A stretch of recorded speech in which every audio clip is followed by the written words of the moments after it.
नमस्कार दोस्तों हम कुछ टाइम से रील देख रहे थे जिसके अंदर पता चल रहा था कि हमारे जैसे कुछ भाई, कोई हनीमून पे मारा गया है, कोई ड्रम के अंदर मिला, कोई टाइल्स के नीचे मिला। तो वो देख के हमारे इन्फ्लुएंसर और बहुत लोग इस पे वीडियो बना रहे थे कि मर्द जात खतरे में है, मर्द समाज खतरे में है। लेकिन आज जो मैं डेटा आपके साथ शेयर करने वाला हूँ ना, वो डेटा पढ़ के समझ के आप बताइएगा कि वाकई में खतरे में कौन है। और ये डेटा मेरा नहीं, ये एनसीआरबी का डेटा है, नेशनल क्राइम रिकॉर्ड ब्यूरो का, जो क्लियर शो कर रहा है। जो डेटा मैं आपको बता रहा हूं, ये 2001 से लेके 2022 तक का डेटा है, जिसमें 2001 से लेके 2013 तक, मतलब इस 12 साल के अंदर 2,72,844 रेप केस फाइल हुए थे, दर्ज हुए थे।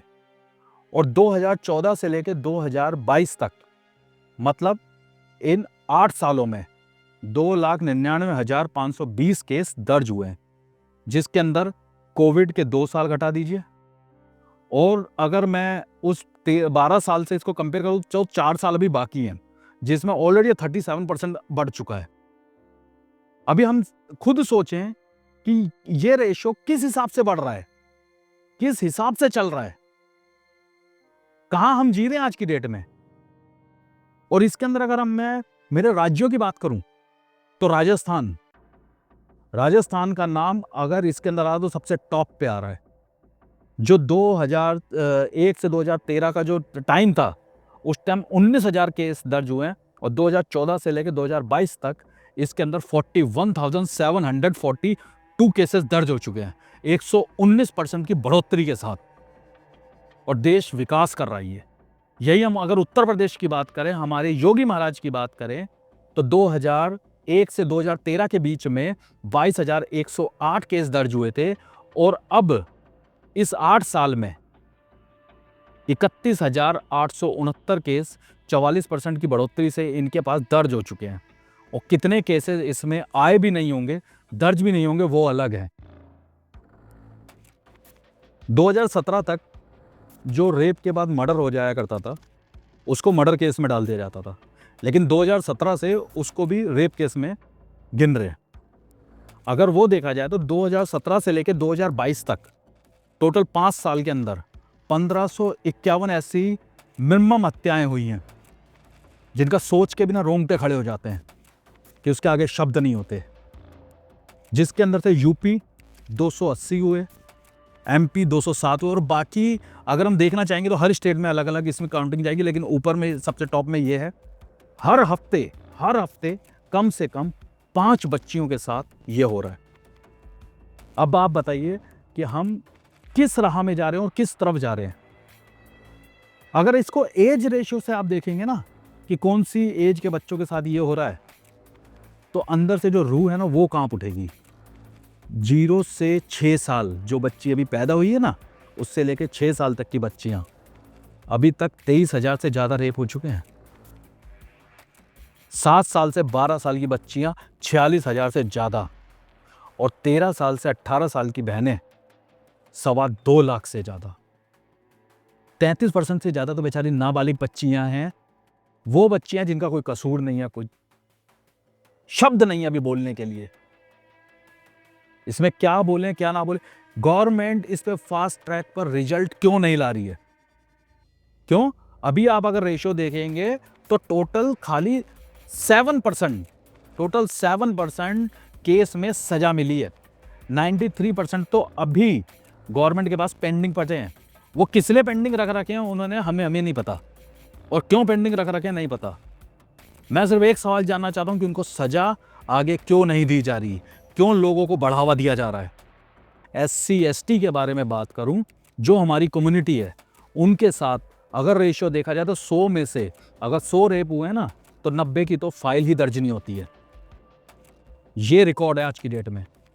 और जो 90 में से नहीं हुई है, जो 10 की रिकॉर्ड हुई है, उसमें से भी खाली 10% पे ही सजा सुनाई गई है।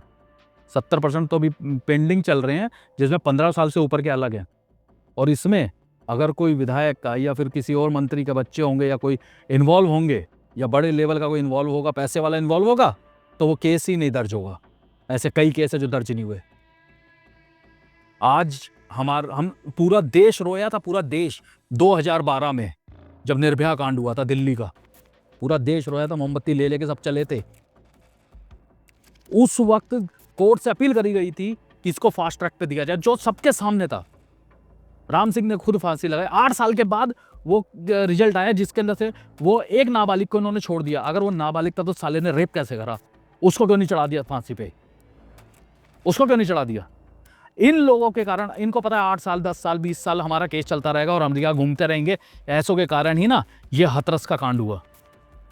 जो शेड्यूल कास्ट SC समाज की लड़की थी, बेचारी की जीप काट दी गई, रीढ़ की हड्डी तक तोड़ दी गई, और उसके जब परिवार वाले गए पुलिस स्टेशन, उनको गालियां दी गई। ये हालात है। कठुआ में क्या हुआ? एक मुस्लिम बच्ची, 8 साल की बच्ची, उसका क्या कसूर था? उसको क्या पता था? 7 दरिंदों ने उसको मंदिर में रेप करा, जिसमें से अभी बता रहे हैं कि 3 को आजीवन कारावास दे दिया गया है और 25 लाख की उनको सजा दी गई है, जुर्माना, और जिसमें से 3 को 5 साल की। क्या ये सजा उनके लिए काफी है?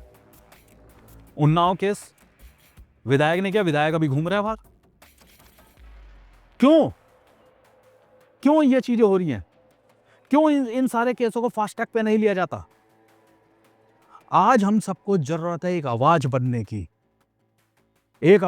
जो एक आवाज हमारे साथ उठे और गवर्नमेंट से अपील करें कि ऐसे केस को फास्ट ट्रैक पे लिया जाए और ऐसे लोगों को सिर्फ मौत और सिर्फ मौत, फांसी की ही सजा होनी चाहिए, और कोई सजा इनके लिए नहीं होनी चाहिए।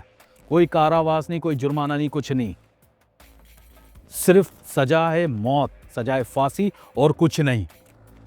एक लाइन मेरे को याद आ रही है, उसके बाद मैं इस बात का विराम लूंगा।